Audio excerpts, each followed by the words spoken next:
நேத்து புதுச்சேரியில விஜய் அவர்களின் அந்த பொதுக்கூட்டம் நடந்தது. எப்படி பார்க்குறீங்க? அவரோட ஸ்பீச் அப்படின்றது எப்படி இருந்ததா நீங்க நினைக்கிறீங்க? இல்ல சிறப்பா தான் சார் இருந்தது. அதில ஒண்ணும் மாற்றம் இல்ல. நீங்க பழைய விஜய அவருடைய முகம், அந்த அதாவது அந்த என்ன சொன்னா புன்சிரிப்போட, அந்த முகம் மலர்ச்சியோட, அவர் அப்படியே சுத்தி சுத்தி நடந்து வந்தது. அப்பம்போது நமக்கு இந்த கரூர் சம்பவத்துக்கு முன்னாடி பார்த்த ஒரு விஜய தான் நானு நேத்து பார்த்தேன். ஓகே. அங்கே என்ன தேவை, அதாவது என்ன பேச முடியுமோ, அங்க என்ன தேவை சம்மந்தப்பட்டதோ அத மட்டும் அவர் தெளிவா பேசியிருக்கார். முக்கியமாக தனி மாநில அந்தஸ்து வேணுங்கிறது மாரியான ஒரு கோரிக்கையை வச்சிருக்காரு. அப்ப மீனவர்களுடைய சில சில கஷ்டங்கள், அங்கே இருக்கிற சூழ்நிலைகள், பொதுவா அந்த ரேஷன் ஷாப் இதுவரைக்குமே இருக்கு, ஆனா இல்லைங்கிறது மாதிரியான ஒரு விஷயம்.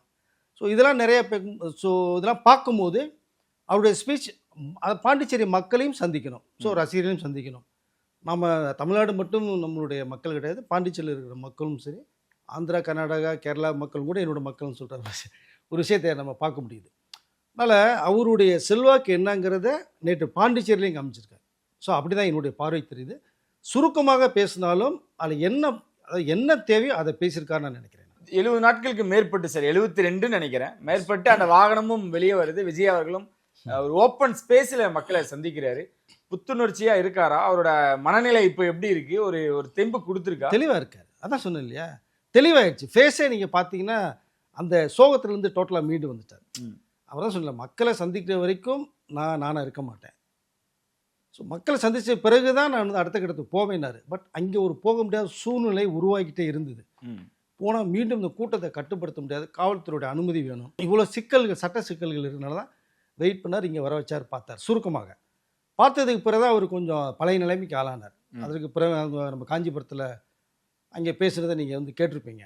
நான் நம்ம சேனல்லையே ஒரு தடவை பேசும்போது கூட, இனி வந்து இந்த மாநாடு மாதிரி தேவையில்லாமல், ஸோ பிரச்சாரம், அதாவது இந்த ரோட் ஷோ மாதிரி இல்லாமல் ஒரு மைதானத்தில் அவருடைய அந்த பிரச்சார வேனில் நின்று நீட்டாக ஒரு 1/2 மணி நேரம் பேசிட்டு வருவார் அப்படிங்கிற விஷயத்தை நான் சொல்லியிருக்கேன். அதுதான் பாண்டிச்சேரியில் நான் பார்த்தேன். அது ஒரு வகையில் நமக்கு வந்து தகவல் அடிப்படையில் பேசும்போது இது கரெக்டாக இருக்குது, இந்த மாதிரி என்னுடைய பாயிண்ட் ஆஃப் தெரிஞ்சுது. அவ்வளோதான், போதும். நீங்கள் இனிமேல் போகிற ஊருக்கு எல்லாத்தையுமே ஒரு மைதானத்தை செலக்ட் பண்ணால் பிரச்சனையே கிடையாது. கரெக்டாக ஒரு 5 மணிக்கு போகிறோமா, ஒரு 1/2 hour 10 நிமிஷம் பேசினாலே போதும். இன்னும் பெரிய விஷயமே கிடையாது. தெளிவான விஷயத்தை பேசிட்டு மக்கள் வரப்போகிறாங்க, பார்த்துட்டு அவர் பாட்டுக்கு போகிறாங்க, இவர் பாட்டுக்கு வந்துட்டு இருக்க போகிறார். அப்படி தான் வந்து எனக்கு வந்து தகவலில் பேசினேன். நம்ம சேனல்லே பேசுகிறீங்க, பாண்டிச்சேரியில் அப்படி தான் பார்க்க முடிஞ்சுது.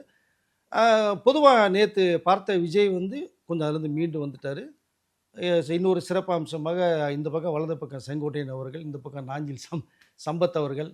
ஸோ இந்த பக்கம் அப்படிங்கும்போது நமக்கு வந்து அவருக்கு வந்து இப்போ 2 பில்லர் வந்தது மாதிரி ஸோ நான் பார்க்குறேன் சார். ஓகே.